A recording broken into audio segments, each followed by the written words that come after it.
आज मैं आप लोग के सामने नवम अध्याय के श्लोक का अर्थ पढ़ने जा रही हूँ। कृपया आप लोग इसे ध्यानपूर्वक सुनेंगे और इससे लाभ उठाएंगे। जो अनन्य भाव से मेरे में स्थित हुए भक्तजन मुझ परमेश्वर को निरंतर चिंतन करते हुए निष्काम भाव से भजते हैं, उन नित एक ही भाव से मेरे में स्थित वाले पुरुषों का योगक्षेम मैं स्वयं प्राप्त कर लेता हूँ। हे अर्जुन, यद्यपि श्रद्धा से युक्त हुए जो सकामी भक्त दूसरे देवताओं को पूजते हैं, वे भी मेरे को ही पूजते हैं, किंतु उनका वह पूजना अविधि पूर्वक है, अर्थात अज्ञान पूर्वक है, क्योंकि संपूर्ण यज्ञों का भोक्ता और स्वामी भी मैं ही हूँ, परंतु वे मुझ अधियज्ञ स्वरूप परमेश्वर को तत्व से नहीं जानते हैं, इसी से गिरते हैं, अर्थात पुनर्जन्म को प्राप्त होते हैं। कारण यह नियम है कि देवताओं को पूजने वाले देवताओं को प्राप्त होते हैं, पितरों को पूजने वाले पितरों को प्राप्त होते हैं, भूतों को पूजने वाले भूतों को प्राप्त होते हैं, और मेरे भक्त मेरे ही प्राप्त होते हैं। इसलिए वे भक्तों को का पुनर्जन्म नहीं होता। हे अर्जुन, मेरे पूजन से यह सुगमता भी है कि पत्र, पुष्प, फल, जल इत्यादि जो कोई भक्त मेरे लिए प्रेम से अर्पण करता है, उस शुद्ध बुद्धि निष्काम प्रेमी भक्त का प्रेम पूर्वक अर्पण किया हुआ वह पत्र पुष्प आदि मैं सगुण रूप में से ग्रहण प्रकट होकर प्रीति सहित खाता हूँ। इसलिए हे अर्जुन, तू जो कुछ कर्म करता है, जो कुछ खाता है, जो कुछ हवन करता है, जो कुछ दान देता है, जो कुछ स्वधर्माचरण करता है, तप करता है, वह सब मेरे अर्पण कर। इस प्रकार कर्मों को मेरे अर्पण करने रूप संन्यास योग से युक्त हुए मन वाला तू शुभाशुभ फल रूप कर्म बंधन से मुक्त हो जाएगा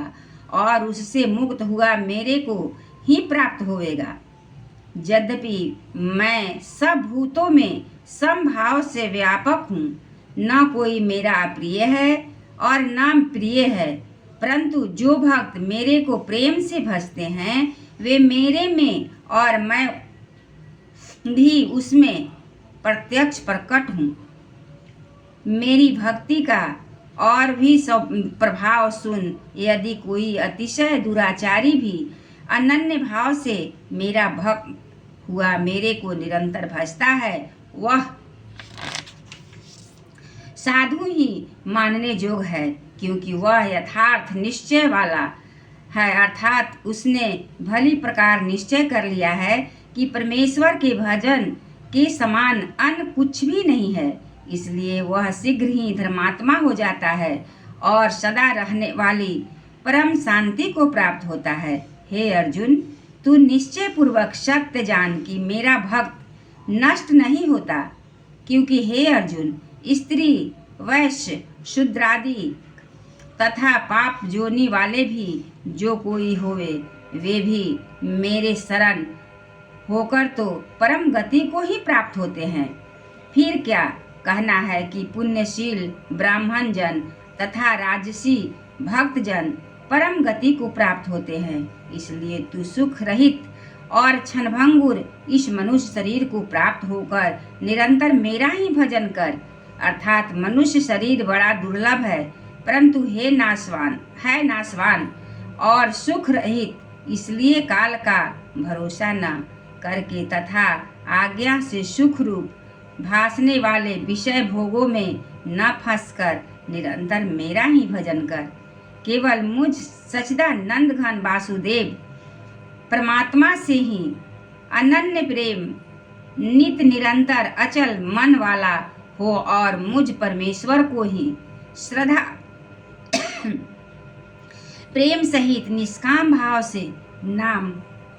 गुण और प्रभाव के श्रवण कीर्तन मनन और पठन पाठन द्वारा निरंतर भजने वाला हो तथा मुझ शंख चक्र गदा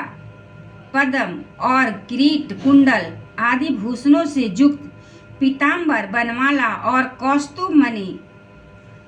धारी विष्णु का मन वाणी और शरीर के द्वारा सर्व सब अर्पण करके अतिशय श्रद्धा भक्ति और प्रेम से विह्वलता पूर्वक पूजन करने वाला हो और मुझ सर्व शक्तिमान विभूति बल ऐश्वर्य माधुर्य गंभीरता उदारता वात्सल और हृदयता आदि गुणों से संपन्न सबके आश्रय रूप वासुदेव को विनय भाव पूर्वक भक्ति सहित साष्टांग दंडवत प्रणाम कर इस प्रकार मेरे शरण हुआ तू आत्मा को मेरे में एक ही भाव करके मेरे को ही प्राप्त होएगा। एक बार बोलिए श्री कृष्ण भगवान की जय, विष्णु भगवान की जय, सब देवतन की जय, सतगुरु महाराज जी की जय।